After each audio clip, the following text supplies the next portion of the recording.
Thank you very much. Welcome to the opening of the academic year 2019-2020. You know, our program today is about science, engineering, but also the university in a whole, and we try to experiment, and also the music today was somewhat experimental, but I can promise you at the end of the day we're going to hear Oder an der Freude, and I will tell you a little bit later about these musicians and what they do. But now, ladies and gentlemen, let me first welcome you again, dear Governor Bovens, members of the regional government, dear Mayor Pen ter Strake, members of the city administration, dear representatives of governments from the Netherlands and abroad, dear rectors, colleagues from partner universities, dear members of the university's student, staff, alumni, the supervisory board, and last but not least, dear guests from Maastricht, Limburg, on beyond. Welcome on behalf also of my colleagues, Rector Jan Letchert and Vice President Nix Bos. Ladies and gentlemen, the opening of the academic year is to project optimism and discussing the way ahead. That's what we always have done here. It's a bit more difficult to do this year, as we have experienced or are expecting some dramatic changes to the higher education landscape in the Netherlands. First of all, the recent decision to shift existing budgets towards technical universities at the expense of others is a bit of a threat to the balance of subjects that form the core of the university. Universitas, comprehensiveness. It is understandable that students and staff alike, the core members of our academic community, are worried about this today. And at this hour, more than 1,000 of them are attending an alternative opening of the academic year in Leiden to express their concern. We have all the understanding that science and engineering is important, and we will talk about this also today, but let's this be a common mission and something we do within the university, within the comprehensiveness of universities, and not in an isolated way.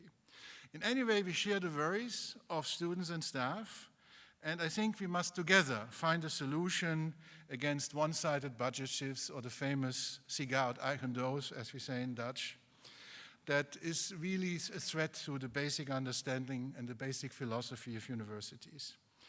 And let us also be clear that we will do everything in our power here in Maastricht to maintain a healthy and fair balance between all disciplines at our university.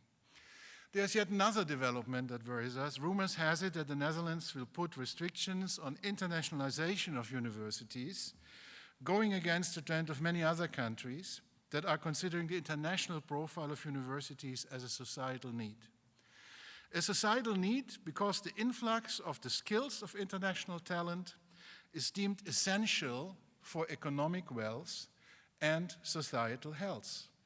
We are carefully watching the developments in the Netherlands, but at the same time join the discussion and make it very clear that we continue on our chosen path of an international and European profile, which is the DNA of our university. But after all, my role here is not to complain, but also to explain why our university should claim a special position in these discussions, a role that is based on our tradition, our current strategy, and our future development. In this context, I would like to introduce our institutional profile as that of a social university. What is a social university? It is a university that is not simply studying society from the outside. It is an institution deeply rooted and embedded in society. There are role models for this. I have recently talked to my colleagues from Arizona State University and was impressed by their mission statement, which reads as follows. We are a comprehensive public research university, measured not by whom it excludes, but by whom it includes and how they succeed. Advancing research and discovery of public value and assuming fundamental responsibility for the economic, social, cultural, and overall health of the communities we serve. I think this is a mission statement that could also be applied to our university, where the communities we serve have different dimensions, from the regional to the European to the international context. I also would invite the decision makers in The Hague to look more closely to the pragmatic and special way in which our university responds to the many opportunities that exist in Europe for the Netherlands in a spectrum that goes from the local to the international stage and back. Abroad, I'm regularly asked why our university is so visible in Europe. My answer, first of all, Maastricht University is of great importance for the region and the city of Maastricht, for example, as one of its largest employers. And that we have, with our partners, the province of Limburg, the communities, and other partners from industries, built the Brightlands campuses, who are seen as a best practice example by many international colleagues how to develop triple helix strategies. It is this close interaction and the mutual understanding that joining forces as a region and province provides a critical mass, economic success, and international and recognition. Social and cultural well-being are linked to economic health. As a university, we therefore are on the lookout for matches with the business community, often located on the Fort Brightland campuses, but also beyond in our province. On these campuses in Maastricht, Heerlen, Sittard, Geleen, and Venlo, the government's top sector policy is translated into educational institutions and businesses. On the Brightland campuses, transfers take place from idea to the market. The university is therefore an important driving force in this respect. The figures from the report, Inventory and Added Value of Campuses in the Netherlands, a study published last year by Buck Consultants International on behalf of, among others, our Ministry of Economic Affairs, shows that this approach by Maastricht University and its partners is successful. The report concludes that this university is one of the driving forces behind economic development in Limburg, and that the societal and social relevance of the university has been great since its foundation in 1976 and is still growing. As I've said earlier, a good interaction and a joint agenda with our regional government has been essential for this success. Because of this profile, the Dutch government should think how it can facilitate interactions between regions and universities even more. Germany, for example, takes a radical approach in this context. It is the Länder, the states, which play a central role in the allocation of funding for a university in our neighboring country. Although this system would be impossible to implement in the Netherlands, the needs of the region, the provinces, as partners of universities could be strengthened. In Limburg, we have shown that a joint strategy between these partners, as embodied in our concept, has been proven successful and complementary to the national agenda for the benefit of the citizens of our region, directly and indirectly. But we have to think further than that. Knowledge is increasingly proving to be the product of international trade. Limburg is, of course, in a special position here, a Dutch province that has more borders with Germany and Belgium than contact with the rest of the Netherlands. Limburg, therefore, has a natural international orientation. These regional developments, therefore, cannot be seen isolated, but interact with the international dimension, as I said earlier. Reaching out to the regions across the border and in Europe as a whole adds another important dimension. We therefore have a unique position based on 3 pillars at Maastricht University. We are a Dutch university with regional impact and European and international outreach, focusing on the needs of the citizen in a socially responsible way.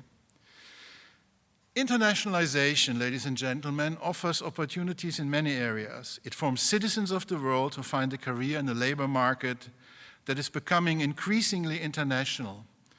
In addition, it ensures that more and more knowledge workers remain in the Netherlands and thus form a counterbalance to the aging of the population and the fact that the regions are shrinking in number. In short, it is also a societal necessity to embrace internationalization. Our new UFA Alliance, a university alliance that we just received funding for, will extend this concept and the Brightland strategy to other European regions. We strongly believe that a social university can generate an impact well beyond the individual and a long-lasting one that will strengthen society. This is the reason why I've worked to build the Youth Alliance, a consortium of young research-intensive universities that has recently been recognized as a frontrunner by the European Commission in the context of its first call of the European Universities Initiative. YUFE is the acronym for Young Universities for the Future of Europe and is an alliance of 8 young universities who share our vision and mission. The association has recently been funded by this large grant and received a very high score. We came together with universities from Madrid, Rome, Antwerp, Bremen, Essex in the UK, Cyprus and Eastern Finland, and a number of associated partners to create a new concept, how a true European university should look like and how it can affect regions in a positive way. In our vision, the goal is to create one university on 8 locations in the future, where students and staff can not only move freely back and forth, but also have a chance to engage in the respective regions in close contact with and to the benefit of their citizens. This will bring talented young people from other youth locations to Limburg to work in the economic, social or academic sector by, for example, on the Brightlands campuses or in social projects. At the same time, Maastricht students can explore similar opportunities on the other locations of YUFE and gain important experiences in a university context, but also in real-life situations. YUFE is committed to excellence, not to elitism. That is why we have joined forces with Chiron, a German NGO that uses digital tools to help young people to be admissible to university, young people that come from first-generation families or those that are economically challenged, and in different regions that's the case, as well as refugees. A social university is a university that is inclusive and also listens to the needs of its surroundings. YUFE, therefore, has the ambition to form the first truly European university, a university that is citizen-oriented and that focuses on its societal and social mission, and mostly on its social responsibility as an institution. As an international knowledge institution, Maastricht University will continue to opt for a cross-border approach. We have no choice either. The traditional distinction between regional and international is increasingly giving way to the realization that these issues of the future, sustainability, energy transition, circularity, and digitization cannot be confined within a single country. It would be a good thing if the Netherlands were to follow more closely the specific way in which we respond to the many opportunities and challenges that lie ahead. Not from a centralist perspective, but from a point of view of, forgive me to use my German language, Weltoffenheit. The Netherlands should honor the specific role of UM's contribution to the regional economic infrastructure and to Europe. Therefore, and based on the needs of our region on both sides of the border and beyond, we need to address these needs of our immediate context. One approach is that we are working inter- and transdisciplinary across the borders of disciplines. The interdisciplinary Bachelor of Digital Society is just one example for this development. Another one is the exciting development around the Einstein telescope, where in collaboration with virtually all universities of the Benelux region, we will build a unique infrastructure to study gravitational waves, a project with far-reaching scientific but also societal implications. This will also be one of the thematic focus areas of this afternoon. Also the way we envisage what's the Maastricht approach to science and engineering, but also I want to make sure that we will not, as I said earlier, neglect other disciplines, but we should strengthen them in the collaborative spirit of a comprehensive university. Humanities, social sciences, and medicine will therefore remain strong pillars of our profile. In conclusion, the unique international and European profile of Maastricht University and its specific societal mission should not be called into question. Maastricht University embraces the European idea. With our youth partners, we have the ambition to be the first European university in the Netherlands. For the simple reasons that we are a bridge to Europe. We are located in the far south of the Netherlands, but centrally in Europe. Unlike, for example, Amsterdam, Leiden, and Rotterdam. By the way, Rotterdam may have won the contest to host the Eurovision song competition, but Maastricht has won the contest to host the first university in Europe, the first European university of the Netherlands. A success that can prove even more sustainable and future-oriented. As former Prime Minister and Rotterdammer, Ruud Lubbers once put it, Maastricht is de uitgestoken hand van Nederland naar Europa. A striking formula that, at least abroad, makes it clear what our mission is. A social university embedded in the region, but ready to build the bridges between Maastricht, Limburg, the Netherlands, and Europe, based on the ideas of inclusiveness, mutual understanding, by overcoming hostility and misunderstanding. And I think, in coming back to my beginning, why I addressed the issues, why many of our colleagues protesting in Leiden, I think we also have to continue the dialogue in the Netherlands, how we make sure that our higher education system remains competitive also in the future. Because if we don't, maybe in a few years, in the next European ranking system of universities, the answer may be les Pays-Bas, 0 point. Thank you very much.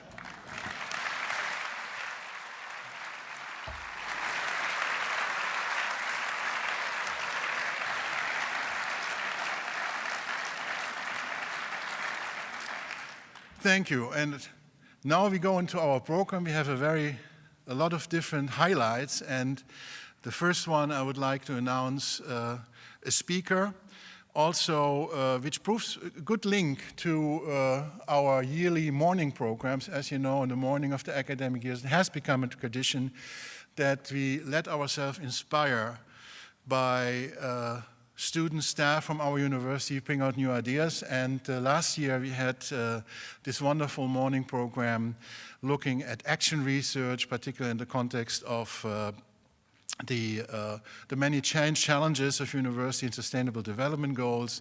Today we had a morning program which was also very inspiring, where we looked at how we can explain science to people in society who are normally not exposed to science.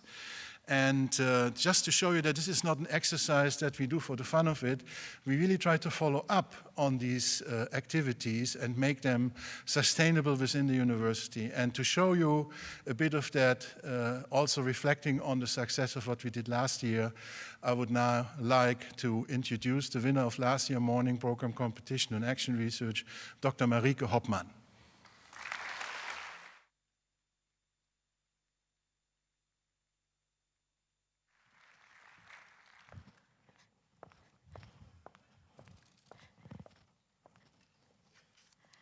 Good afternoon. Let me start by saying that I am very happy and proud and excited to be part of a social university like Maastricht University. Back in the day when I was trying to decide what to do with my life, specifically as concerns employment, I realized that over my life, most likely I will be spending many hours at work. So I figured that of all those many hours, I might as well do something useful. Specifically knowing that there are so many issues in the world, as we all know very well. And of course, these issues demand our attention. And with my personal talents, but also limitations, I decided that for me that meant to try and become a researcher and to work on children's rights in particular. Then fast forward, I actually think this was 2 years ago, but I might be wrong. During the opening of the academic year, indeed, there was an action research competition. I participated, and the prize money enabled me to go back to the Central African Republic, where I had done a research on the child's right to education, and to discuss with local stakeholders such as politicians, teachers, and also children, the outcome of this research. But also very importantly, during this opening of the academic year, I met all these other researchers and support staff at Maastricht University who apparently were also very eager to have social impact with their work. And this was really refreshing because we met and we found out that actually we were struggling with very similar things. So, for example, how do you find funding to create this social impact of your research? Or how do you engage with media? Or how do you find the relevant community and engage them into your research? And of course, there's also a chance to meet and speak to Professor Paul, who I kind of cornered in the hallway, and I asked him, can we organize something for these people at Maastricht University who are eager to have more social impact? And he really liked the idea. We wrote a proposal, and finally, last spring, we received 2-year startup funding from Zwolle Maastricht University Fund. This means that I can now proudly say that we have established the Maastricht Platform for Community-Engaged Research. And we would be very happy to invite you all to become a member of this platform. We have also made a short video to introduce the platform to you, which I will show now.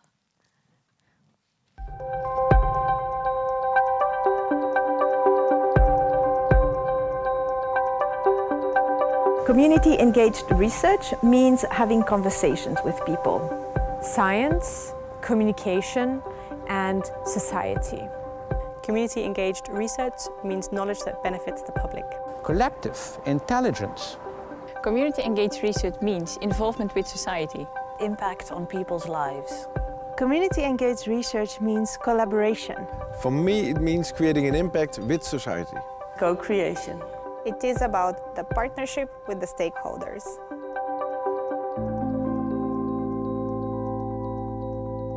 Indoor air pollution due to cooking is a major problem in India. We collaborate with the local community to develop and disseminate improved cook stoves. In our project, it is essential to work together in order to reach higher levels of acceptance and to obtain sustainable results. Crowd stimulates the interaction between researchers and society, and it also facilitates the understanding of a complex academic world at Maastricht University. In May, Queen of Hearts gave us the connection between companies and research at Maastricht University. Community-engaged research is important because we are creating value by engaging the people in Elslo in asking questions that are addressing their needs. It is about taking the knowledge, wisdom and experiences of people living in disadvantaged communities very seriously, because this is the only basis for successfully co-designing healthy and caring cities. Our goal is to bring together everyone at Maastricht University who is passionate about research that could change society. So, are you also eager to have social impact? Join us!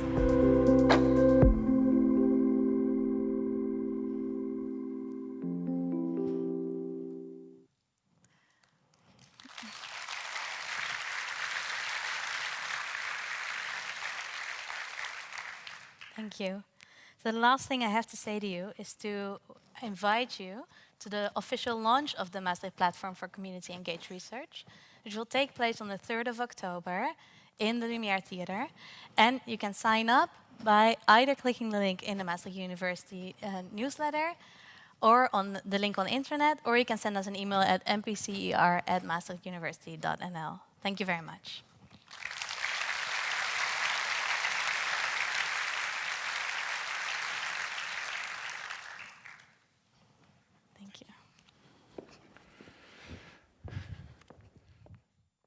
Thank you, Marieke. It was in 2017. It just shows you how time flies sometimes. And also it shows you that the nice thing about this university, we keep inspiring each other, because the idea of the social mission of the university is also something that is embodied by this initiative. Thank you very much. But now, ladies and gentlemen, we come to the main program point this afternoon. As you know, our university is embarking to expand its mission by also increasing its presence in science and engineering with some very exciting projects and some very exciting developments. In 1916, Albert Einstein originally presented the existence of gravitational waves, adding that they probably would be very, very hard to detect. 100 years later, our next speaker has really been presenting with his colleagues the first observation of gravitational waves ever, a major scientific event and a major scientific breakthrough. He is a co-founder and former director of the United States National Facility for Gravitational Wave Research, LIGO, which managed to do what Einstein himself doubted was possible. 1 year later, he took a plane to Stockholm to receive the medal every scientist secretly dreams about. We are honored to have this Nobel laureate here today to introduce us to the fascinating field of research. Please give him a big applause, Professor Barry Barish.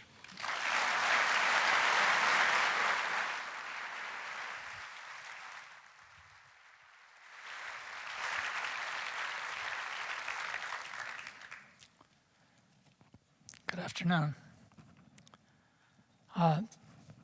Thank you first, Professor Paul, for inviting me today. Sorry for the hoarse voice. For inviting me today and for your thoughtful presentation earlier. I've never seen an event like this, so it's very interesting for me to be here. The first day of the academic year at Caltech, where I teach, or the University of California, where I also teach, I think is a day of anxiety. Our students are trying to make sure they get the professor they want, or the class they want, or are worried about something else, or the books and so forth. And having a celebratory beginning of the year is something we don't experience anywhere that I know of in the US. But I think it taught me something which I'll explain to you, and that is, instead, we seem to have something at the end of the year, which is celebrating, of course, the end of the academic year and graduation. And we give it a name. We call it commencement, which always bothered me because commencement means beginning and not the end. And so I suspect now, somebody can correct me, that like a lot of things, we borrowed the idea from Europe and then turned it on its head, which is often done in the US. And now we have our commencement at the end of the year. So anyway, I'm going to take you on a tour today of the discovery of gravitational waves. I mean it for a broad audience. So I'm going to try to tell you some of the challenges that it involved and some of the history so you can understand a little bit how science develops. And there's just a couple places where I may have slides that are a little bit difficult, purposely aimed for a few of you that understand more, but that shouldn't trouble you. I'll warn you. So I'm going to talk about, first, the title is very futuristic, and that's where I want to end. And that is that, yes, we discovered gravitational waves, which I'll spend most of my time on, but the real future is how to probe the universe in a completely new way, which is with gravitational waves. So let's begin with something we all learned when we were really young, and that's something about gravity. What we were taught came from the guy on the left, and that's Sir Isaac Newton. And all of us in elementary school learned gravity from Isaac Newton. In fact, it is probably or arguably the most successful theory, not just of gravity, but the physics theory of all time. It was written in the Principia in 1680s and survived for more than 200 years. It's not wrong. I'll come to why a more sophisticated theory of gravity was needed and when Einstein came along. So he taught us gravity. And he taught us gravity by giving us what happens if you have two massive objects and they're some distance apart. And most of us at some point saw a formula, which is that the force that attracts these two is proportional to the product of the two masses and inversely proportional to the square of how far apart they are. Newton also, in the Principia, goes through all the calculus to show that you can actually pick the center of gravity of each of them and measure this distance that I show here. That theory explained everything about gravity for more than 200 years, including the orbit of the moon around the Earth around the sun, why we have tides, and so forth and so on, what happens when the apple falls from the tree, all of it worked, almost all of it. Then Einstein came along. I give you not because you'll understand it, but because there's also a formula, a little bit more complicated, that Einstein gave in 1915. This is 1 year before gravitational waves. This is his theory of gravity. It's often called the theory of general relativity.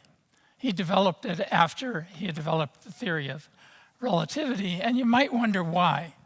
After 200 years, we have a theory of gravity that worked for essentially everything, except one puzzle, which I'll bring out, which was a small deviation. And yet he brought on a theory that solved two issues which don't matter for much of that, but matter. And the first one I'll describe in a little bit and tell you why. But a theme that I want to have today is looking forward. And if we look at what I said for my title, Probing the Universe, I want to look at 20th century first, astronomy, and how it moved forward. And the way it moved forward, the biggest leap in the last half of the last century was to do astronomy not just looking at light that we see with our eyes, but looking at electromagnetic radiation in all the different wavelengths, from radio waves, which are very long wavelength, to gamma rays, which are high energy particles, or short wavelength, and looking at the same objects with that. And in this illustration, we look at a sophisticated object, the Crab Nebulae, which is studied in all the different wavelengths. The different images are instruments that look in the different wavelengths. And it's that ability to look at some phenomenon in the universe and study it in different ways that had made such great strides in astronomy that you read out about all the time in the last half of the last century. As we've moved into this century,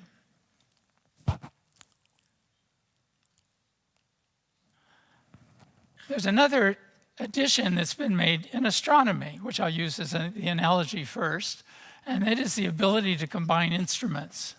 And we all saw that this last spring. In the US, there was a big picture on the front of the New York Times of the first image ever of a black hole.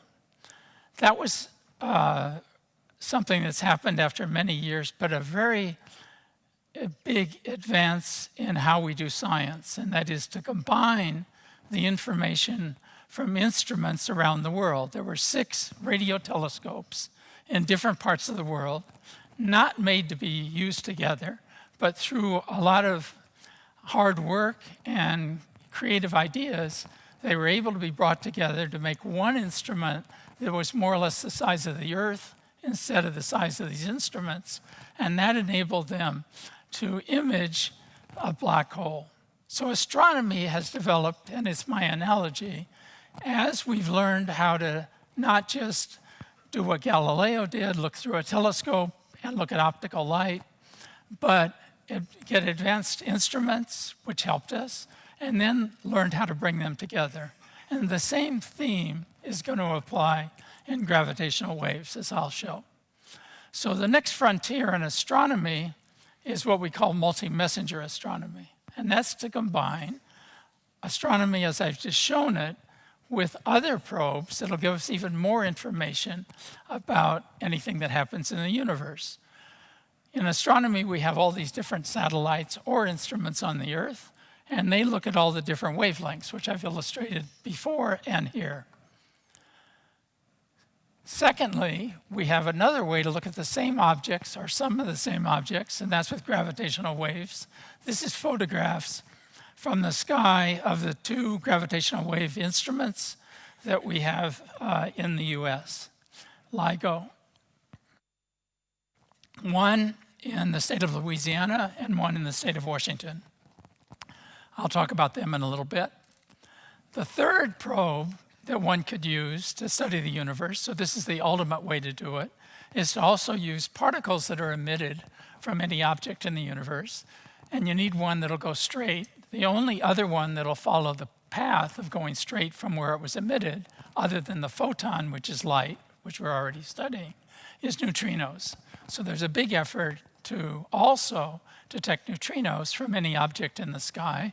And this is a photograph, or this is a figure of a very ambitious way to do that, which is being done at the South Pole, called Ice Cube, obviously an appropriate name for the South Pole. And there they've basically taken hot water, drilled holes down deep into the ice, where the ice is very pure, and then put photodetectors in these strings that are shown here, and detected these high-energy neutrino particles. So as we move into the future, I think we'll see in steps astronomy taking this further leap of not just using electromagnetic instruments, but using gravitational waves, which I'll show you we already are starting to do, and neutrinos. So let's talk about gravitational waves, or gravity. So Einstein came along and made a new theory of gravity. And that new theory of gravity basically describes why the apple falls from the tree, or why you get the orbits of the moon around the Earth, and so forth and so on, but also describes what happens when those objects are moving very fast, and so forth. This is a picture of gravitational waves, which I'll circle around to, which happens just like electromagnetic radiation comes whenever you have what we call a dipole, two charges oscillating, make an electromagnetic wave. Here you get a gravitational wave when two objects circle each other and lose energy by gravitational radiation. And so that's a picture of what makes it. Those two objects, in our case, were what are called black holes, which I'll describe. This is my only hard slide, so you can ignore it if you want. But I feel compelled to show that gravitational waves give what we learn in physics as the wave equation. So if you take general relativity, I define how I do it on the left, you get an equation which has different letters, but for those of you that have studied physics, looks like the wave equation. The wave equation then gives traveling waves that are shown here, just like in electromagnetism. Only the two waves in electromagnetism are perpendicular to each other, and here they're at 45 degrees to each other. And that's because gravity has what we call spin 2. That's the most theoretical thing I'll say today. So that's gravitational waves moving along, and that's what we want to detect. Let me reflect for a second on why we need this theory and what it does for us. So the problem with Newton's theory of gravity are two. One is that when the apple falls out of the tree, in Newton's theory, you see it immediately. That doesn't matter, of course that's okay. But in reality, that doesn't work everywhere. If the sun were to burn out right now, it would take 8 minutes for us to find out, for light to travel from the sun to us. But in Newton's theory, it would be immediate. And so that's what's called instantaneous action at a distance. Einstein, in his theory, has a finite speed of information, and that's the speed of light. So that's the first problem that was fixed. The second is almost an embarrassing one, at least for me, maybe some of you. And that is when your teacher in elementary school taught you about gravity, she or he said, when you jumped up, the earth pulls you down, and you felt, okay, or the apple falls out of the tree. But did you ever ask why the earth pulls you down? I didn't, which I think is embarrassing, because it's the second problem, is that Newton not only had the problem of not describing finite speed of information travel, but he didn't describe why the earth pulls on you, why the moon goes around and is pulled by the earth. That's missing in Newton's theory entirely. In Einstein's theory, I won't describe it. It's a result of what we call the curvature of space and time that happens when you have massive objects around. And that is what causes the attraction of the moon to the earth, or you when you're pulled down to the earth. So Einstein fixed two problems that Newton had, and gave a theory that was relativistic, which is what we need to do astronomy. So now let's go on with gravitational waves now that you understand Newton's theory's limitations. Okay, gravitational waves themselves are ripples in space and time. That's fancy words, but it's different than an electromagnetic wave. An electromagnetic wave, when it goes through space, is actually a form of particles, what we call a photon, or electromagnetic particle, that goes through space. When we talk about gravitational waves, it's really the words that you keep hearing, the distortion of space that happens due to gravity. In this case, it's a distortion of space, a ripple in space, that travels at the same speed as the speed of information, that is the speed of light. So in Einstein's theory, there's one speed, we call it the speed of light, but it's also the speed of gravity. And it's something that we've tested now, and it's pretty accurate. So it's a warpage of time and space. The reason the effect is so small, and the reason that Einstein thought it would be so hard to detect physically, is because space, now I'll use funny words because space to you is empty maybe, but space has a structure, and space itself, if we thought of it like a material, is very, very stiff. It's very hard to bend something that's very stiff, and space itself, in terms of the parameters, is very stiff, so the amount that you can distort it is very small, and so the effect is tiny. The key number for the experiment that I'll talk about is this number here, 21 zeros and a 1. So 10 to the minus 21. It's same little h that I had in the formula on that difficult slide that gave the formula for a wave to go through space. So this small number is what the key is to see if Einstein's right or to actually detect gravitational waves. So what does it do? It distorts space and time. I'll show you how. Imagine that we had a ring with free masses around it. That is, the masses are free to be moved. They're just sitting there in space somehow. And the radius of the ring is L. And then a gravitational wave goes through. The gravitational wave, as I said, space is stiff, so it doesn't do very much, but it'll distort it, shown here. So instead of a circle, it becomes an ellipse with the change of length being this factor 10 to the minus 20, proportional to this factor of 10 to the minus 21. And depending on the frequency of the wave, it'll go back and forth between distorted vertically and distorted horizontally. So the effect is a little bit like when you go to an amusement park and they have these mirrors that make you tall and thin, short and fat, and you went back and forth between those. That's basically what we see happen physically, and basically what we have to find some way to measure. And that was the challenge for 100 years. Einstein wasn't stupid. He couldn't imagine that this could be measured because he couldn't envision modern lasers and techniques that have come along in 100 years. So using any sort of concept that you could imagine in 1915, it was certainly unmeasurable. I've written a little formula here on the size then. The size of this distortion, this little delta L, is proportional to this constant that's very small, the 10 to the minus 21, times how big the radius is of the circle. And so the effect is something like 10 to the minus 21 meters if I have a 1 meter circle. That's a pretty small number. And that's what we have to measure somehow. And the scheme that we use is called interferometry. It turns out that in physics, measuring something very accurate is always a challenge. And we have a whole organization in Paris that sets the standards and measures for how much a kilogram is, how long a meter is, and so forth and so on. And that gets refined with time.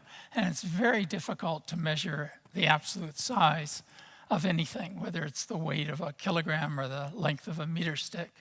It's easier to try to measure the difference between two almost equal things. And interferometry is a technique, not the only one, but it's a technique that very sensitively can measure the difference between two numbers. And that happens to fit our need very well, because we're trying to see the difference between the radius horizontally and the radius vertically in this picture I drew of a distorted circle. When the circle isn't distorted, the two are equal to each other and the difference is 0. So that's the idea. This is then a picture of an interferometer. The light is shined from a laser, comes to a mirror, and is divided in two directions. And as long as the length of those two directions are equal, the light will go through as shown here. It's split in two, and it'll come back at exactly the same time. When it comes back at the same time, we can just set the interferometer such that they just cancel each other, shown here, and they go into a detector that sees nothing. If one of them becomes slightly, one of the paths becomes slightly longer than the other, as will be shown next here, then they can line up, or the phase changes the time it takes to come back, and we detect a signal. And that's the scheme that's used. It's a very sensitive scheme. The only problem is we have to do it much, much, much more sensitively than anyone's ever done before. We did not invent interferometry. What we did is determine how to make interferometers so sensitive that you can that you can measure this incredibly small number. So we want to do it. This is now a picture of the circle being distorted about 2 times a second, and we want to measure that difference. If I take the 10 to the minus 21, and I make the arms of the circle very long, that's why these instruments are very long. Then if I make it kilometers long, the distance that I have to measure is something like 10 to the minus 18 meters. So how big is that? That turns out to be about 1/1000th the size of a proton. That's really small. So we have to do interferometry to a very, very high accuracy.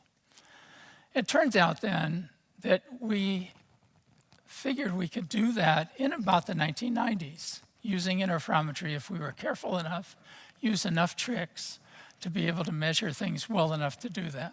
The key numbers were shown here. You have to do, this is an oversimplification, but it's really the challenges. There are 2 main challenges. One is that I have to be able to see the difference between the 2 arms to 1 part in 10 to the 12th, that's a pretty small number, the wavelength of the light that I use in the 2 arms. And that requires doing interferometry much, much more accurately than it had ever been done before. Many tricks were invented by a lot of different people, and we basically had in hand the idea in the early 1990s, and I'd say the implementation in pretty much by 10 years before we made the detection. We still had the problem, at least in LIGO, that we weren't able to handle the vibrations of the Earth well enough. So what are those? This instrument cannot just be put onto the Earth. If you have an interferometer and you use it in a freshman physics lab, you get an optical table and you bolt it down, and that's your interferometer. And that's fine if you're measuring some small shift from the wavelength of light, factor of 10 or 100 or something. But for 10 to the 12th, the Earth just shakes too much. And so we have to basically float the detector somehow so that it's at the frequencies we care about is isolated from the Earth.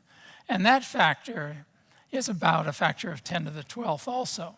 So we have 2 factors that we had to master in order to make this detection. The second one being isolating ourselves from the vibrations of the Earth. You can approach that in different ways. It's done somewhat differently in the Virgo detector, which I'll talk about briefly, than we did in the LIGO detector. But in our case, we basically tried to make a sophisticated implementation of something you use every day as possible, and that is use the same concept that goes into the shock absorbers in your car. When you go over a bump with your car, if you didn't have shock absorbers, it would bounce you up and down. But instead, with a shock absorber, it can't absorb the energy that's there anyway, but it takes the bump and makes it lower frequency, which is slow and doesn't bother you. So your ride is smooth. we want to do the same thing. We basically want to take any shock that's there, move it out of the frequencies that we care about, and basically then the Earth doesn't bother us. To do that, we made very special, just the right squishiness shock absorbers, and 4 layers of them independent of each other, and so forth and so on, and hung the mirror suspended, which I won't talk about. And altogether, that turned out, we didn't know, to be not good enough. So we maybe got a factor of 10 to the 10, but not 10 to the 12. We studied and looked for gravitational waves for 5 to 10 years that way. And then we added another technology, which I think is in the elevator speech, if you want, was the key to making the detection in LIGO. And that is, with the passive absorption in our scheme not working well enough, we added what we call active seismic isolation. So what's that? The best analogy is something that many of you have used also. When you take an airplane and you are bothered by the roar of the engines, you put out a few €100 and buy a set of these earphones that you put on your ears, and then the roar of the engines doesn't bother you. So what are those earphones doing? They're measuring the ambient roar of the engines and compensating for it, basically canceling it. You still hear the stewardess speak to you to ask you if you want coffee or milk or something. And that's because that's just a signal. It's not an ambient sound. So we have nothing to do with sound, but it's basically the same idea. So what we did was, inside this very sophisticated layers of shock absorbers, we put seismic detectors that measured the residual movement of the Earth that we were detecting, and we put activators in that pushed against it so that we compensated for that, and that gave us the last factor of 100 that enabled the measurement. I'll show that now in a couple slides. First, this is what limits these interferometers. Even though I made an analogy to audio when I talked about the airplane, we have nothing to do with anything audio. It's physical movements. But the frequency band that we're sensitive to is the audio band. Why is that? I suppose it has to do with the fact that evolution has basically decided for us that our ears should work where the Earth is quietest. So our ears are sensitive from about 10 times a second, 10 hertz, to thousandths of times a second. And for the same reason, basically, a gravitational wave detector you put on the Earth, not in space, but on the Earth, is sensitive to basically the audio band of frequencies, but we're not looking at anything audio. So what's shown here, not going through them in detail, are all of the major problems that limit a gravitational wave detector. On the left, the shaded region is a region above all those that then is the sensitivity. You'll see on the left scale a number 10 to the minus 21 that's kind of on that scale. All this is a schematic drawing. As an experimental physicist, you usually like when you're limited by one thing somewhere, and then you beat that down. Unfortunately, we're limited by, by 3 things.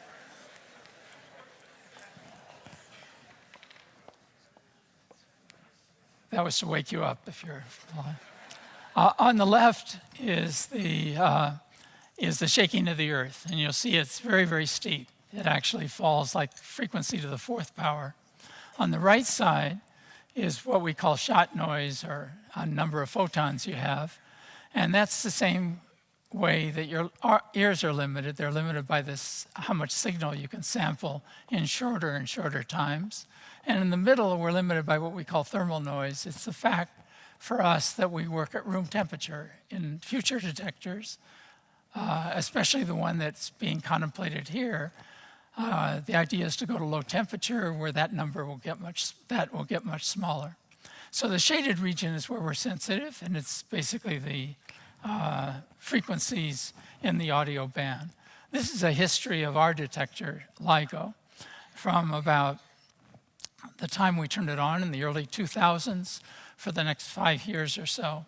Each starting at the top, it's the same scale, you can see it roughly has the same shape, and it keeps getting incrementally down. And each of those represent about 6 months or so of taking data. We're figuring out what limits us, licking our wounds, fixing everything that's wrong, putting in new innovations, running again, and fortunately it keeps getting lower and lower and lower and lower. And eventually it came down to a line you can barely see on the bottom, which is our design line. Once we got there, we looked for gravitational waves. This is maybe 27 or 8 or 10, and didn't see any. So even though we were more sensitive than anything that had been done before, we had new limits on the strength of gravitational waves, but hadn't seen any. At that point, we had to make improvements, which we had contemplated actually before we built the original version of LIGO. One of them being to put in these active seismic detectors. And we developed the technologies in between. So the top line there is the yellow-green line is basically the best sensitivity that we got in LIGO in this original thing. And then we put in the new isolation and several other improvements, better laser, a little different optics, and so forth. And the idea was to improve by a total of a factor of 10. A higher power laser, which was totally feasible, gave us a factor of 10 at the high frequencies. It's more photons, which is what you need in the high frequencies where you're sampling too quickly. In the middle frequencies, it's the fact that we work at room temperature, and we have to battle that, making a better suspension, a bigger test mass help that. And at low frequencies, for us, it was adding the active seismic isolation. So the idea was that would improve us a factor of 10. We're very fortunate in this game because what we measure, this is again a little technical, but what we measure is an amplitude, not a power. When astronomers measure the signal from light from an object, it's generally the power. And so it falls off as the square of how far away it goes. Since we measure an amplitude, it's linear. If we can make a detector that's twice as sensitive, we see twice as far out, but that's 8 times as many stars and galaxies and so forth because it's the cube. So if we can improve a factor of 10, we actually improve a factor of 1,000 in the ability to detect gravitational waves. So we entered into this improvement program, and partway through it, we installed everything, but it's very sophisticated. You don't make it work as well as you design right away. We got to the point of the bottom line, and the improvement at high frequencies was, the improvement at high frequencies was just a factor of 3. A factor of 3 is a factor of 3 cubed, or a factor of 27 in our ability to see gravitational waves. So that seemed to us a good time to start. At low frequencies, the factor, because we put in a new technology, the active seismic, for us was a factor of 100. And that's 100 cubed. So it's a factor of 1,000,000 improvement in the ability to see gravitational waves at the low frequencies.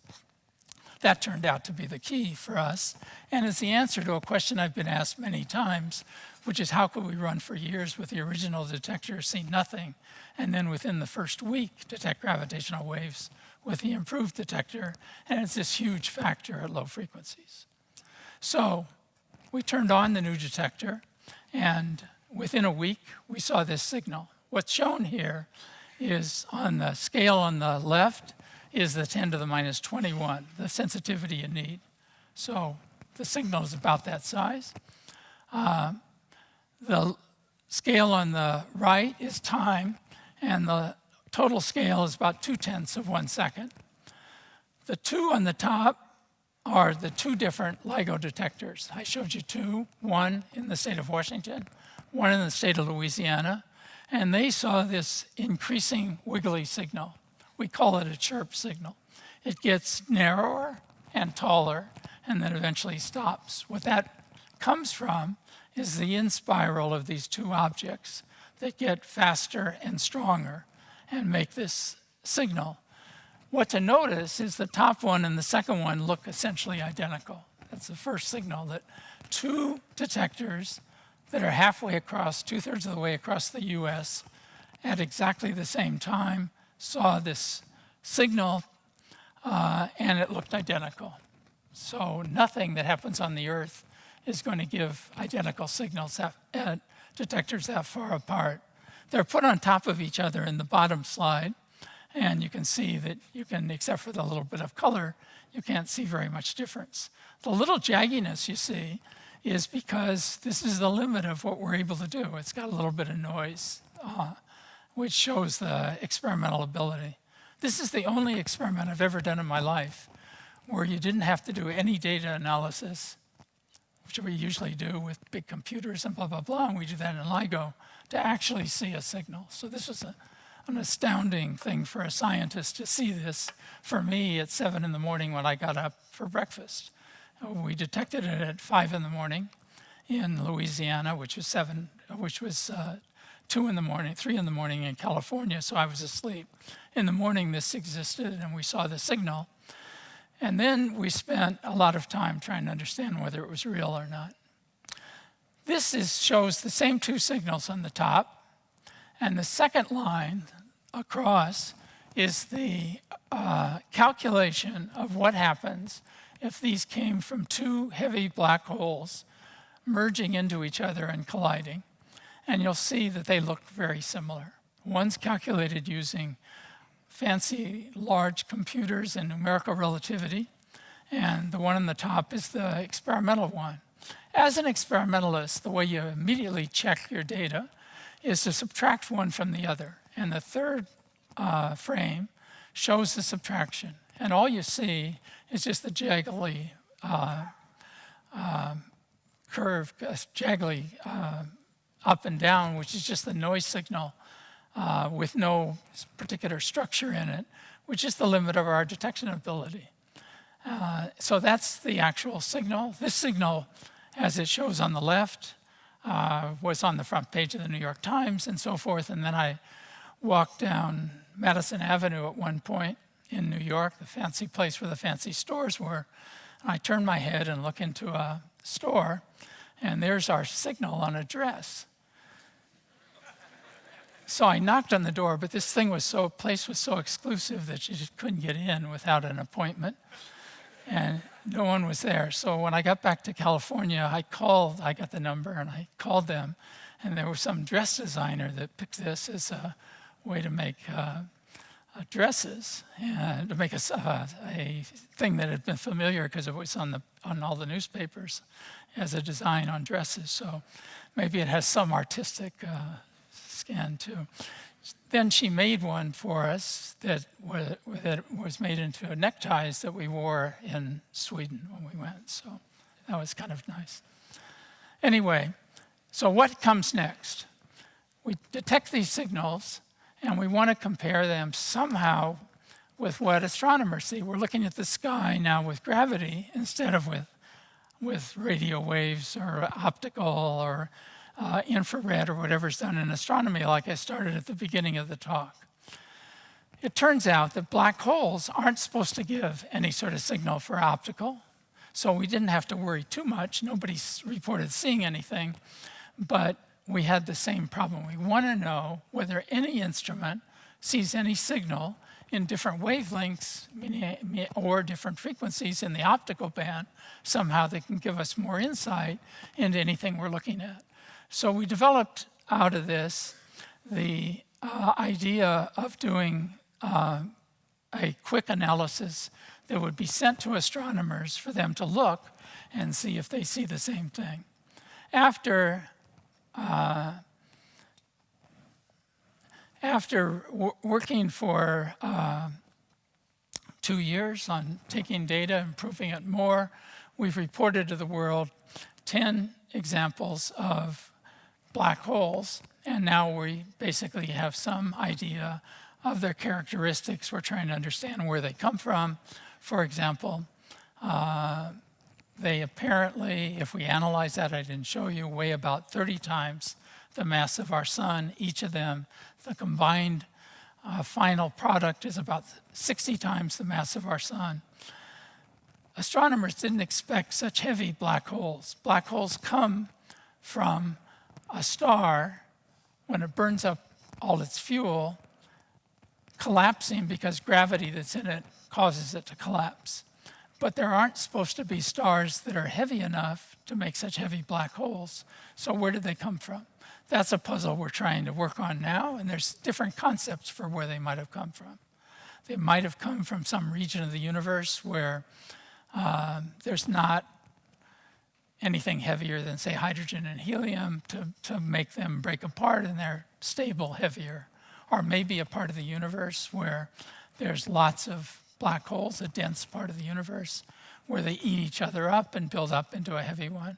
Or maybe they come from what we call primordial, or from the Big Bang itself, which to me is the most exciting, because we all want to know what happened really in the Big Bang. Okay, so that's where we are on black holes. We're now running again, and we have a lot of data. I can't talk about that yet. So let me go on to one other observation that we made before I quit. As we neared the end of this data run that I'm talking about, it was in August of 2017, so also 2 years ago. And at that time, the Virgo detector in Italy became operational and sensitive enough to be incorporated with us. And it enabled us, just by what we all know about triangulation, to tell where the signal came from in the sky much, much better than we could with LIGO alone. With LIGO alone, the accuracy is shown here in these big stripes for the earlier black hole events.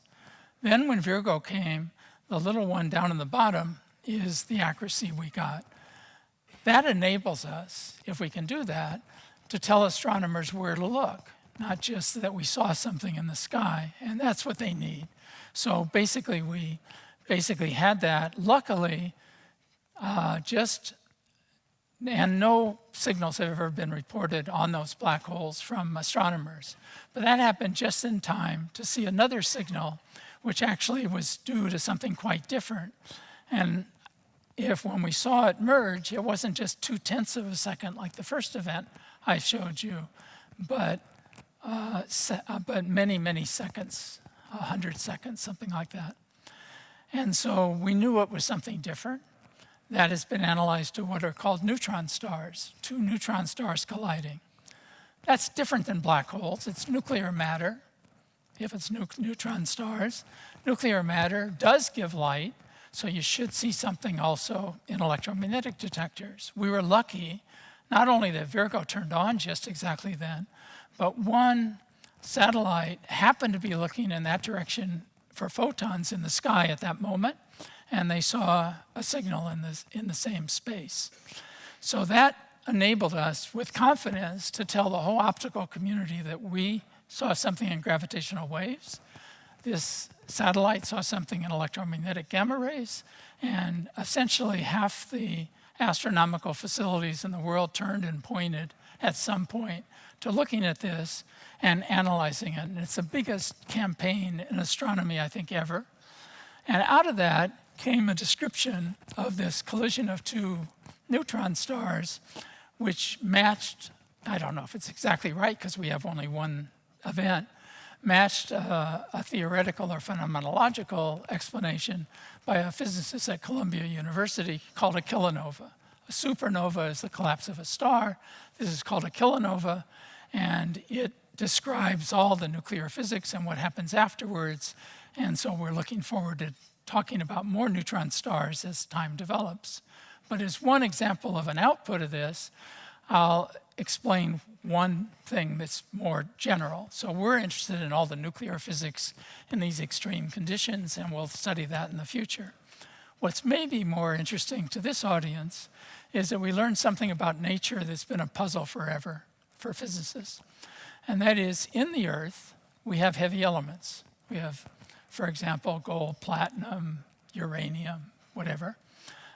But the process by which we know that the universe created elements Most of the universe is made out of hydrogen and helium. We think the burning of stars, which is a fusion process, burns up first the hydrogen and helium, then the lithium, oxygen, and eventually up to iron, at which point it burns out, and the star collapses. So where did the heavy elements, really heavy elements, come from beyond iron? You probably care, and as I'll say in a minute.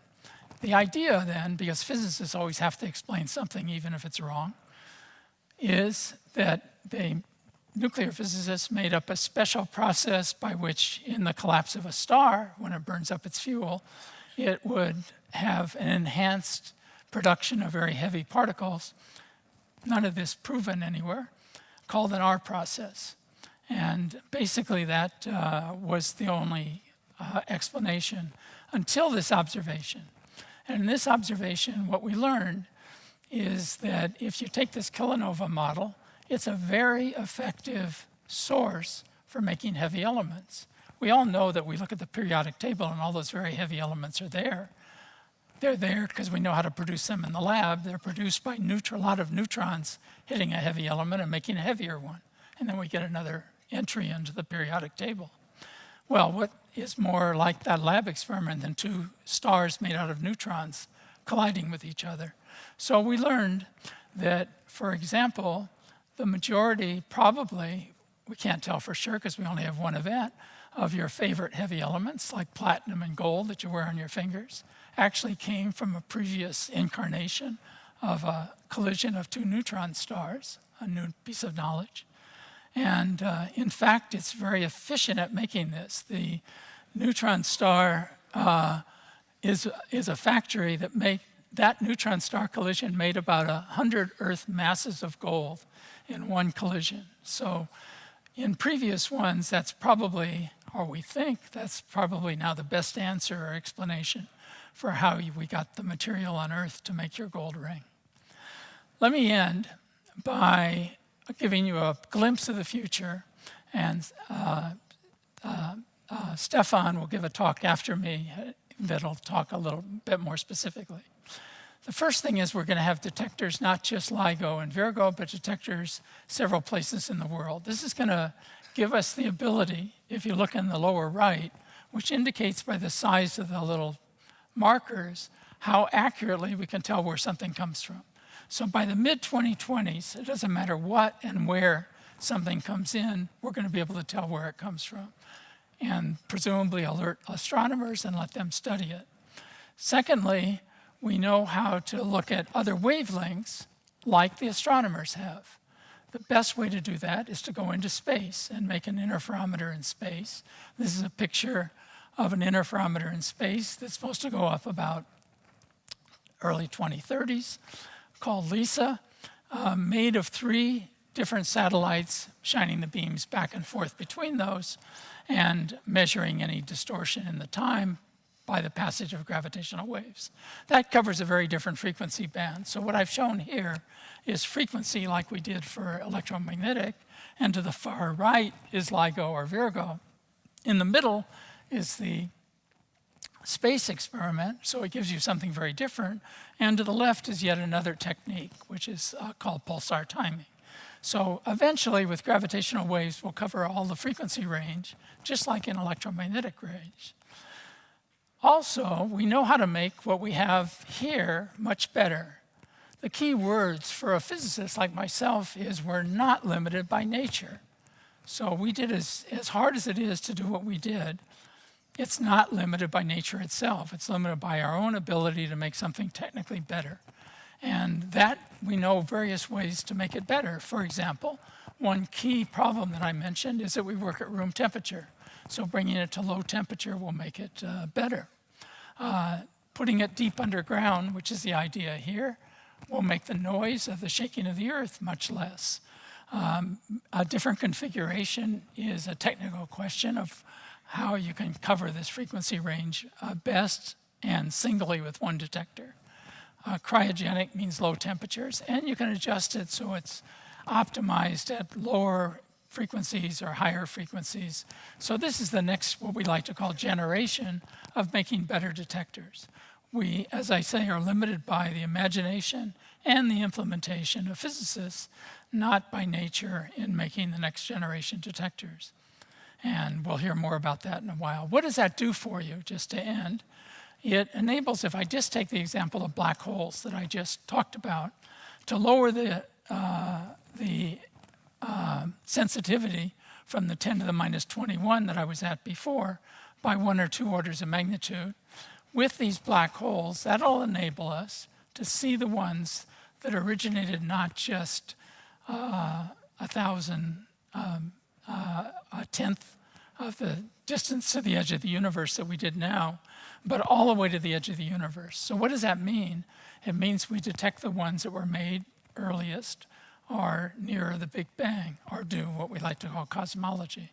So for the first time, we can maybe use gravitational waves to study the earliest times, which cannot be studied with photons because the universe was too dense at early times, but gravitational waves go right through with the next generation of detectors. So I think we've just opened the door of something new. And the analogy I'll make is to Galileo. So Galileo, in 1610, for the first time, took the fact that lenses had been made to make eyeglasses, and he made a telescope out of it. He's not the first one to make a telescope, but the first one to make a telescope and then do something with it. And he pointed it at the planet Jupiter. So that was the first time beyond the naked eye that anyone had done astronomy with an instrument. He looked at Jupiter and saw that it had 4 moons. Now we know it has even more, but it had 4 moons. And that was the birth of astronomy. And we've seen what's happened in 400 years in astronomy. We've made incredible modern instruments, covered different wavelengths, learned about the evolution of the universe to a large extent, and so forth. And so what we've seen in parallel, in analogy to that, is Einstein basically coming out with the idea that you have gravitational waves. Using gravitational waves then maybe in the very first primitive way to see a couple of black holes collide, which we've done, analogous to seeing the moons of Jupiter, with the idea that we now have a completely new way to explore the universe. And invite me back in 400 years, like we've had in astronomy, and I'll tell you what we've learned. Anyway, have a great year. Thank you.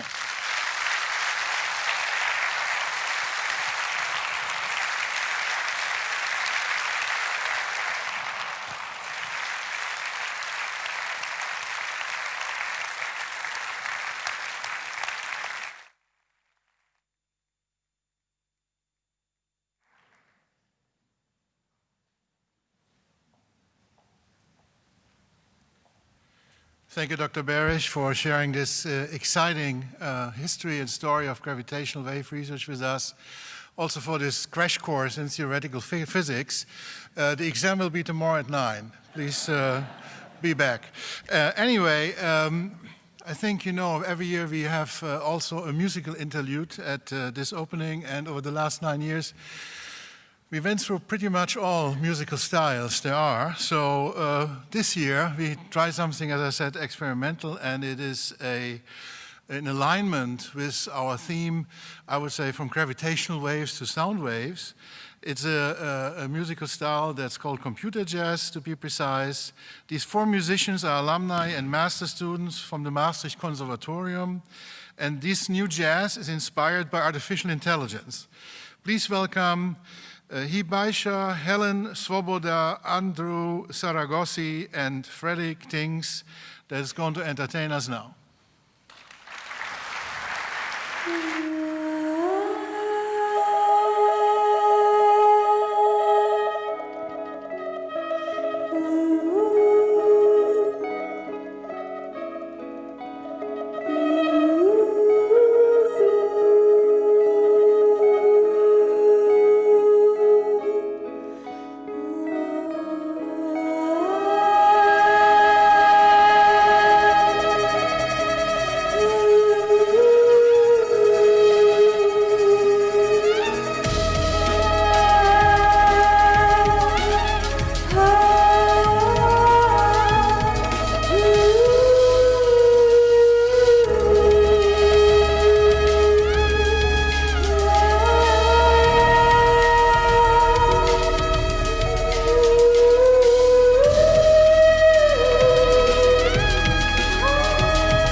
Good afternoon.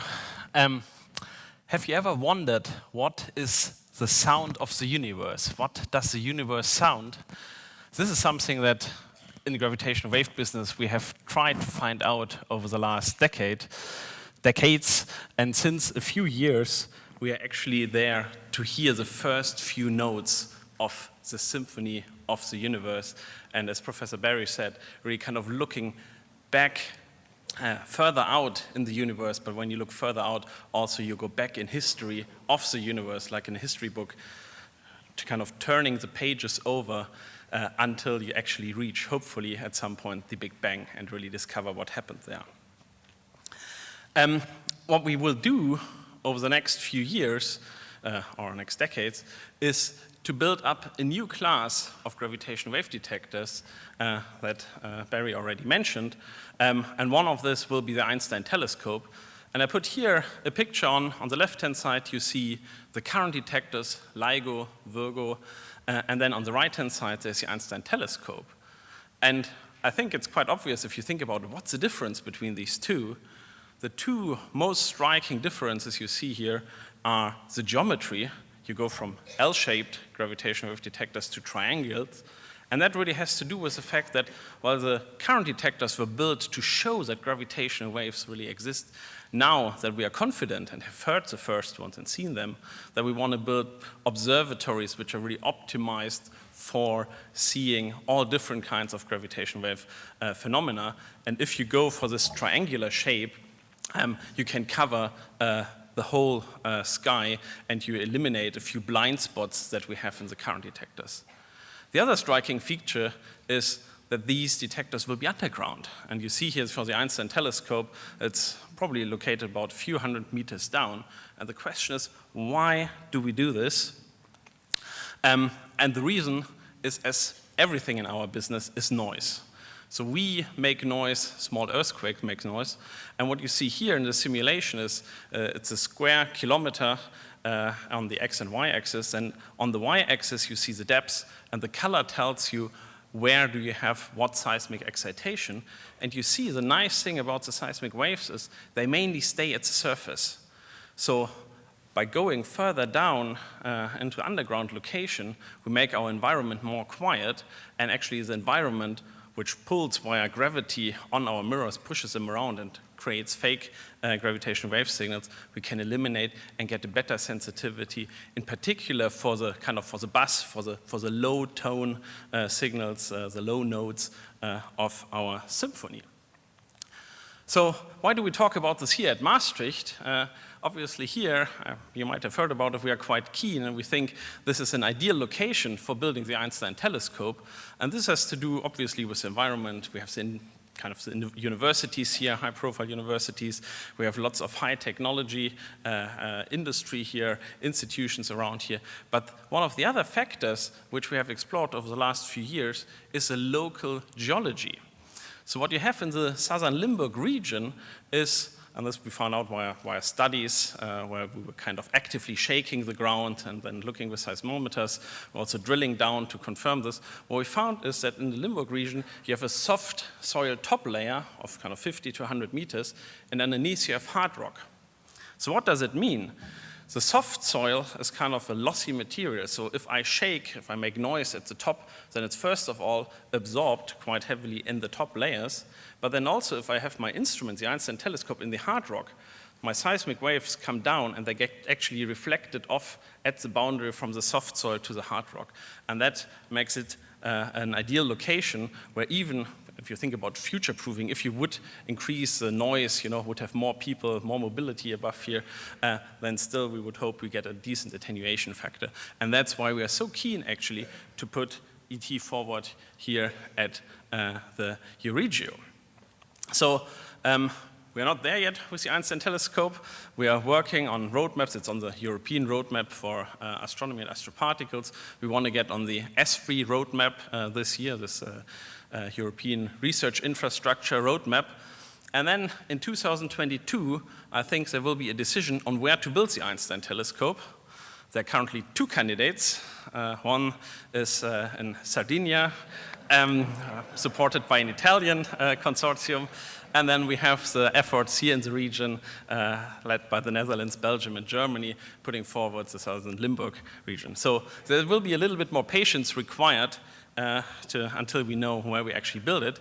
But for everybody who is very keen on getting their hands dirty and building laser interferometers and beating our noise down, there's some good news, because ET Pathfinder, which is a prototype facility for the Einstein telescope, will come to Maastricht, and we will start putting that together over the coming months. You see here an illustration. It will be actually built not far from here. I'm also very happy it's kind of, I think, 500 meters away from where the Maastricht Treaty was signed. So a big European project just a stone's throw away from where the original treaty was made. I think that's a very nice thing. And it's funded by the Flandrian Netherlands Interreg, so it's a European project. This is what it will look like, a little bit of a sketch. And you see here, it doesn't really look like ET initially, and that is because out of these 10-kilometer triangular laser interferometer arms, we took away 9,990 meters, and we are left over with fairly short arms, 10 meters. But where the mirrors are, where all of the technology sits, there actually we can test all of the ET technologies, and this will be really kind of super low noise. What will be the different technologies we really want to demonstrate here? And Barry mentioned already some of the key ones. So the first one is really you want to get down, you have this kind of, want to have this measurement getting better to measuring a thousandth of a proton diameter. So, I mean, if you think about it, it's mind-boggling, and there's quite a lot of interesting physics in there. And one of the limitations is really your 10 to the 23 atoms and molecules in your mirror surface wobbling around with Brownian motion. And the one way to reduce this noise is by cooling it down. Okay, so we want to go to minus 260 degrees Celsius there with these mirrors. And this is a very particular challenge now. Barry was talking about all the ways of making our mirrors quiet, and now we say, oh, we put a cooling apparatus next to it. If you put your hand on your fridge or your freezer, you will feel vibrations, so that tells you already what a challenge that will be to develop the technology to keep this quiet. The next thing we have to then tackle in terms of technology, and again, there's lots of synergies with chip producers, microchip technology, is that glass is not very good, what we currently use for our mirrors, at low temperatures, and we have to go to silicon technology. A very nice step, but from the physics point of view, it's very different. Glass is an amorphous material where all of the atoms and molecules are kind of in a random order. Now you go to a crystalline material, so all different kind of opportunities and benefits there, but also some challenges. And then on top of this, if you go for a different material, if you hold up a glass mirror and a silicon wafer, through one you can look through, so the other not. So you see there are different optical properties of these two materials. We also have to change our laser frequency, and all the laser technology we developed over the last 40 years, you know, we throw overboard and have to start from zero again.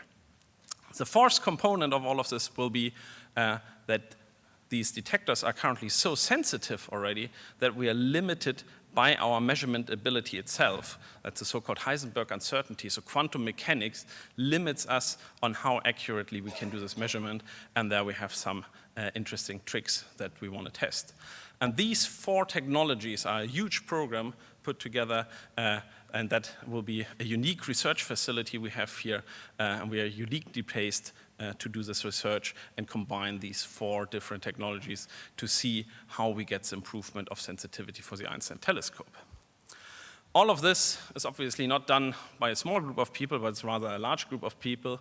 It's a very collaborative effort. I put here in a list of the 14 partners in ET Pathfinder. You see lots of universities from the Netherlands, from Belgium, from Germany, research institute, and so on. So it's a very nice program, and where I have, in addition to the formal members, there's quite a lot of interest from around Europe, from Australia, where people have already joined the effort, helping us building this. We have a investment, a capital investment of 14.5 million and a decent manpower to do this. And one of the most interesting aspects, obviously, will be coming back to the discussions we had in the morning, what is the societal impact, is there's quite a big interest from industry, as I said already, semiconductor industry, chip production. There are partners who are keen to see how far we can push the cryogenic silicon technology.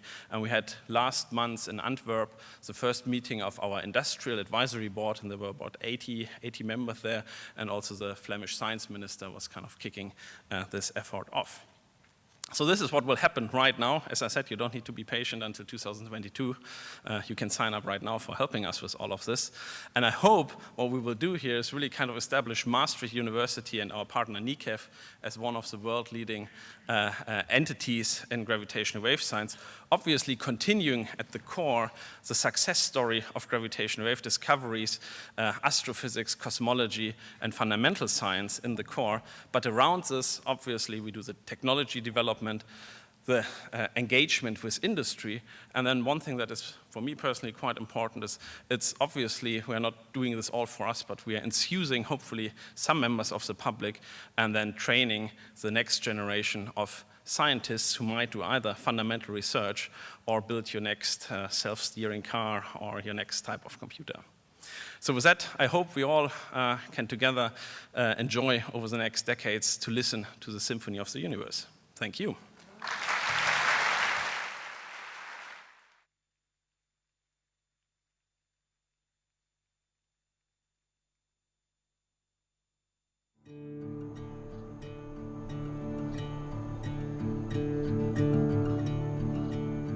From the late 1700s. There you have an extra. Investigating deep time is a key theme of the Faculty of Science and Engineering, expanding from the origin of our universe to the study of life on Earth. Paleontology is an exciting new branch of science at Maastricht University, with research subjects ranging from the evolution of life in the Mesozoic, the time of the dinosaurs, mosasaurs, and their contemporaries, to the origin and evolution of our own lineage, humans. Paleontological research merges tried and tested techniques such as fieldwork and discovery with modern laboratory research in ancient chemistry and DNA, the newest dating methods and imaging techniques. While the incorporation of paleontology at Maastricht University may be a relatively new development, the roots of paleontology in the Maastricht area run tremendously deep. The discovery of the mosasaur in the late 18th century was one of the seminal events that stood at the emergence of paleontology as a new scientific field. Better knowledge of our past provides us with important insights into future challenges. We're excited to take up this challenge together with the diverse and international student community at Maastricht University. So it's really amazing that you can travel the world. You can go to Mauritius, you can go to Java and find amazing fossils. But really, when you just look around here in Limburg province, in the south of the Netherlands, you have these famous Cretaceous outcrops. You have the end of the Cretaceous, the Maastrichtian. You have the Tegelen fauna. There's so much amazing geology right here. Yeah, I'm so looking forward to start working on it. Not only abroad, where I love to be, but also, who knows, I can find ancient humans in Tegelen. That would be something. Fantastic. Yeah. It's really awesome to be here at Maastricht University, and we're super excited to get started.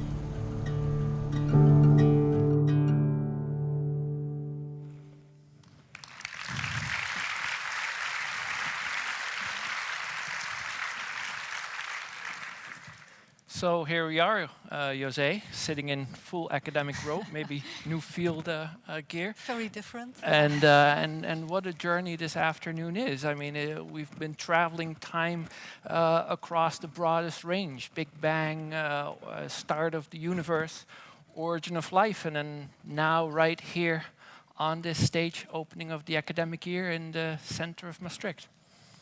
Yeah, and the big question now, of course, is, in the theme of today, what about society? So what is the use of studying these fossils? We have a big human thigh bone there. We have a jaw of a mosasaur coming from Maastricht. So what can we learn from these fossils? What are they telling us? And the events that happened in the past. So what is the use for the general audience? Of course, we as paleontologists firmly believe that studying the past is teaching us about the future. And also that we as a society, more than ever today, need this knowledge to make good choices for the future. And I'll give you two examples that we are both working on. Leon is working on the dodo. You all know the dodo on Mauritius. It's sadly extinct, and that it's due to us Dutch people colonizing the island of Mauritius. And in a few hundred years, the dodo was gone. From being a very unique, adapted animal, it just disappeared. So by studying this event and knowing what happened and knowing how fast it can go, we can learn about it and maybe, hopefully, prevent future extinctions and extinctions that take place as we speak. So that's important.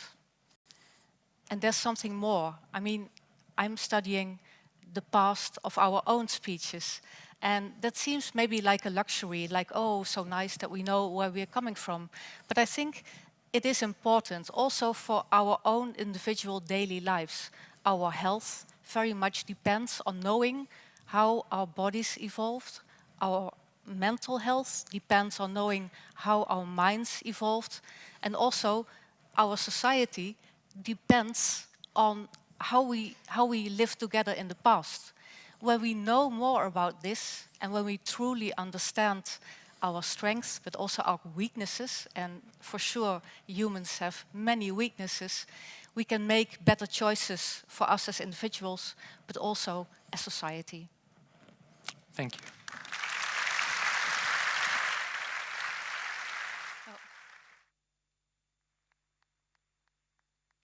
One last thing, if you want to look at these beautiful fossils, they are not real, they are cast, but they will be placed in the foyer, in the hall, and you can have a look at them yourselves. You're truly invited to do this. Thank you.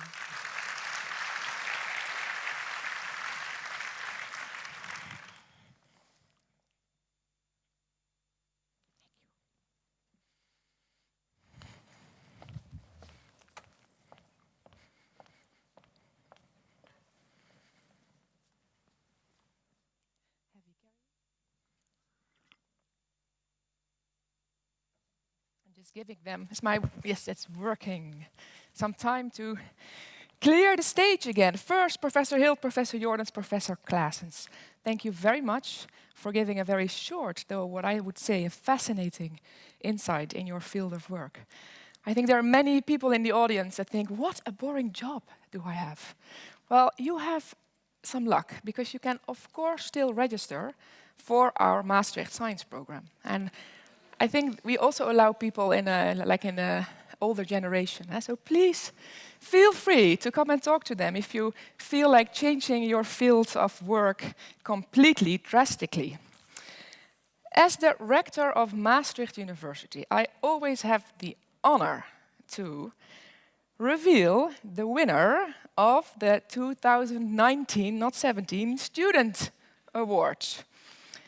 Now, with this award, which is assessed by a fine jury, and the members you will see now on the screen behind me, Maastricht University really wants to recognize outstanding cultural or social achievements by our university, in line with the social university that Martin has sketched. Achievements by students or groups of students. And this year we have had 5 different nominations. And let us watch to find out what they're all about.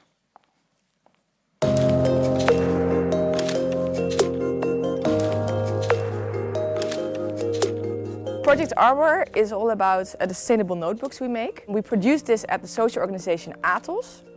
And we collect actually all the waste paper, the one-sided printed paper, at the faculty of the Maastricht University in the green boxes. And at the social organization, we turn them into these beautiful notebooks. The covers are from the Jan van Eyck Art Academy, also waste paper that is saved from the recycling bin.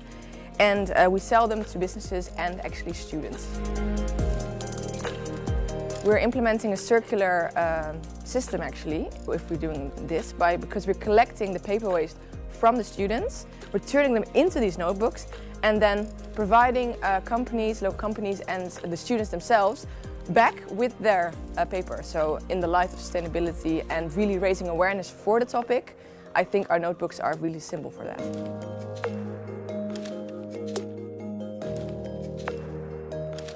Young Pride consists of both staff and students closely work together from the very beginning to promote a safe, inclusive and open community in Maastricht University. The benefits for the university is very clear. Staff and students, by feeling more represented and empowered, especially by the project, especially for their gender identity or sexual orientation, will then be a stronger and more functional and hardworking member and component of the university community, because of course then if you feel safe, if you feel accepted and represented in your community, then you can contribute more. The Housing Help Desk project is about helping students with their rental problems, so that can be deposits not being refunded, rental prices being too high. Students can come here with basically anything, and we make them aware of their rights and tell them what to do and what we can do for them. The idea for the Housing Help Desk started when we noticed that a lot of students, mostly internationals, didn't know what their rights were, what they could do. Communication with landlords not going that well since their native language isn't English for both of them. So we started to mediate between that and help both parties to get closer to each other. University of Maastricht benefits from this project since a lot of students here are internationals, and the fundamental part of student life here is housing, and if that isn't well arranged, then students can't live up to their full potential here. It's also good for the university's image, since we're actively helping students to be aware of their rights in the Netherlands.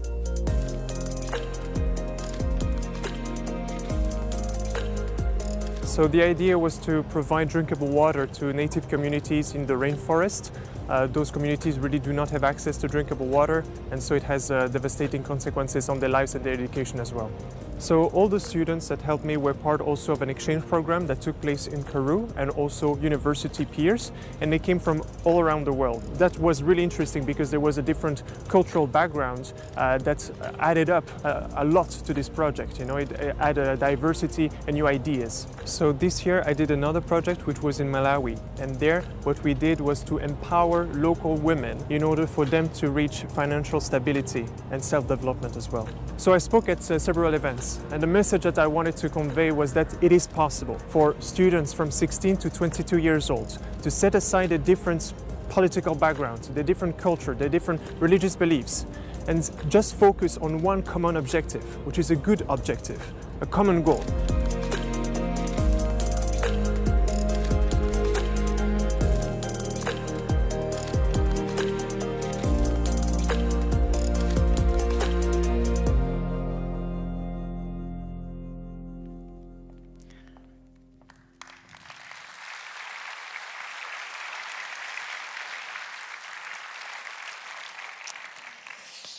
Now, these are all great initiatives.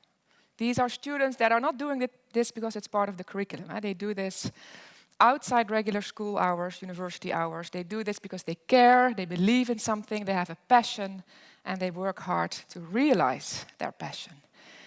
But only one can win the Student Award 2019. And I'm about to announce which group or which student will receive that title. There's normally a drum coming now. No, there's not. As the winner of the 2019 Student Award, the jury has chosen Pride. Yes.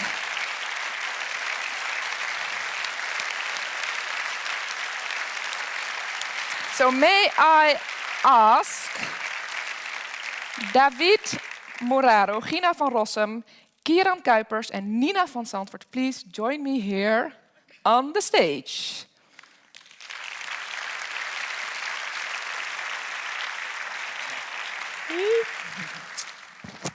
Careful before.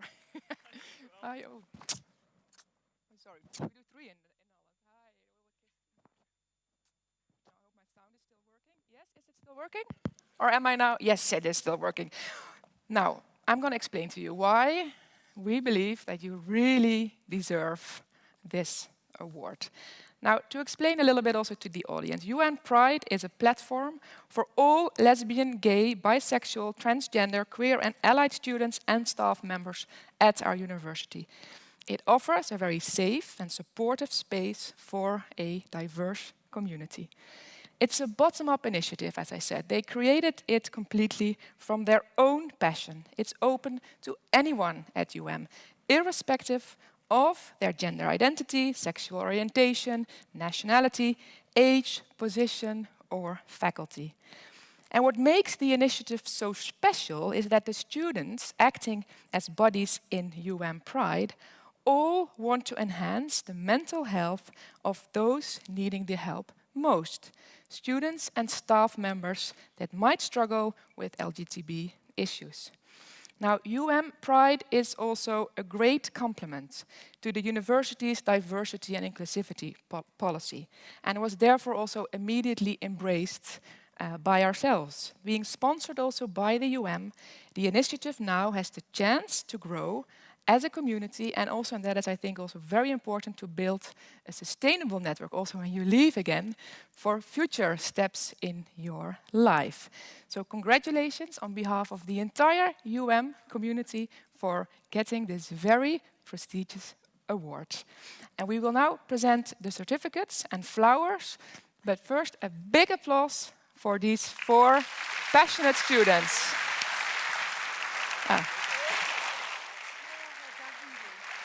Oké, ja. Ga deze van jou geven. Ik doe alleen een I'm only doing a hand now.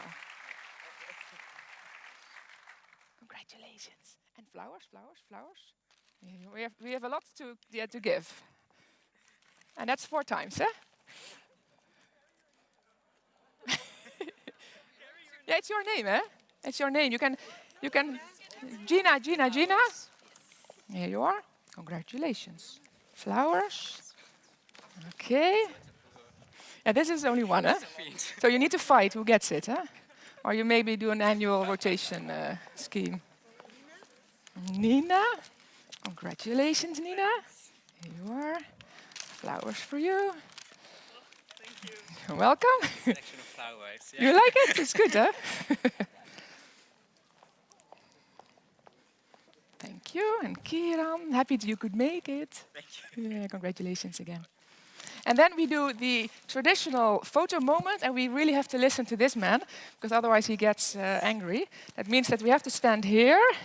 I will probably go somewhere behind you. Yes, I'm very small. And then let's do the flowers a little bit below. Yes, yes, yes. Please come a little bit closer. You have to do what he says, otherwise it takes 4 hours.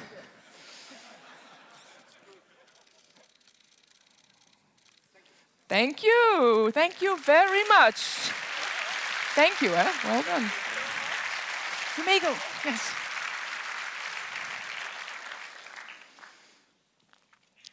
And as a tradition, and at this ceremony, I also award a second prize. And that is the Hastings Prize for Science, which is awarded to a promising young scholar at Maastricht University. And the prize consists of an award of €15,000 to support the candidate's academic development. And the 2019 prize goes to a colleague of the School of Business and Economics. And there were 5 nominations for the prize, assessed by a jury composed of Professor Mulgaard, the Dean, Professor Bruggen, and Professor Lettery. Now, the jury decided, with overall consent, I can say, to award the prize to Ines Wilms. Big applause.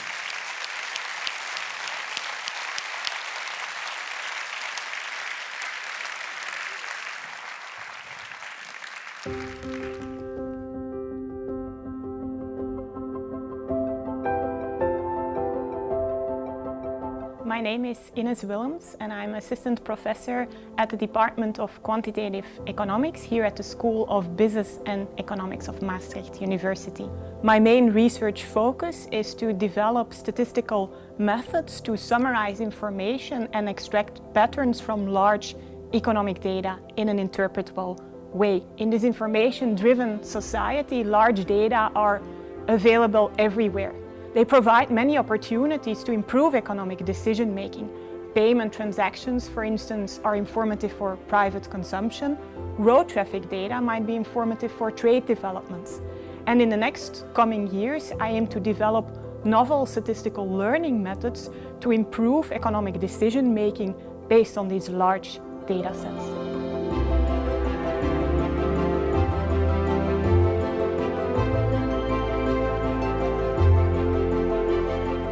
I collaborate with industry and government partners ranging from the European Commission to a large food product company. And this research greatly benefits Maastricht University as it shows the relevance of science for the society at large. Well, I'm very grateful for being honored with this prestigious Edmund Hustings Prize. And I also see it as a recognition of my research efforts. With this prize, I aim to continue to stimulate collaborative research across faculties and also with industry partners.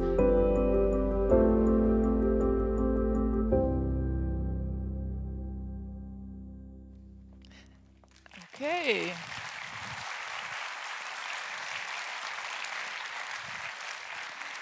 So Ines, please come to the stage so that I can properly congratulate you, not only on behalf of the university, but of course also on behalf of the board of the Edmund Hustings Foundation.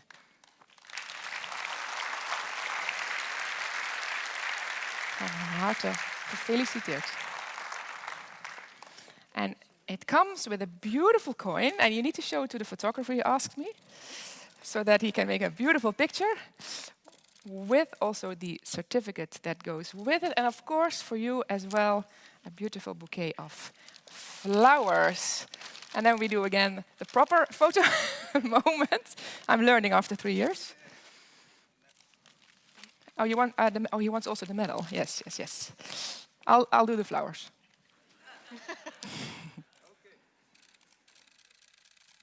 Thank you very much. Again, one big applause for you. Thank you well. And then I'll pass the floor back to you, President Paul.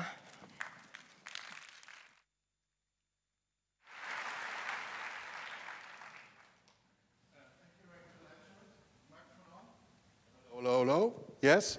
Ladies and gentlemen, something horrible has happened. It has nothing to do with Rotterdam, but we went a bit over time, about half an hour. But I think the voyage we undertook from the origin to the universe, the history of mankind, and I think also the many societal activities, the social research we do, that really rounded a nice picture of what we embody as a university. I would say we can say, at least for this afternoon, Maastricht University, 12 points. Anyway, and my task is now, of course, to officially open the academic year 2019-2020. And you know, we have this tradition that we always open it with the unofficial anthem of this university, which is the final choral of Ludwig van Beethoven's 9th Symphony, Ode an die Freude. And I'm sure we're all waiting in trepidation how this may sound in computer jazz. Please.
Thank you very much for this inspiring performance. I thought maybe we should produce a DVD of all the different versions that we have heard over the last 9 or 10 years, and could be quite interesting. Thanks again and for this inspiring music.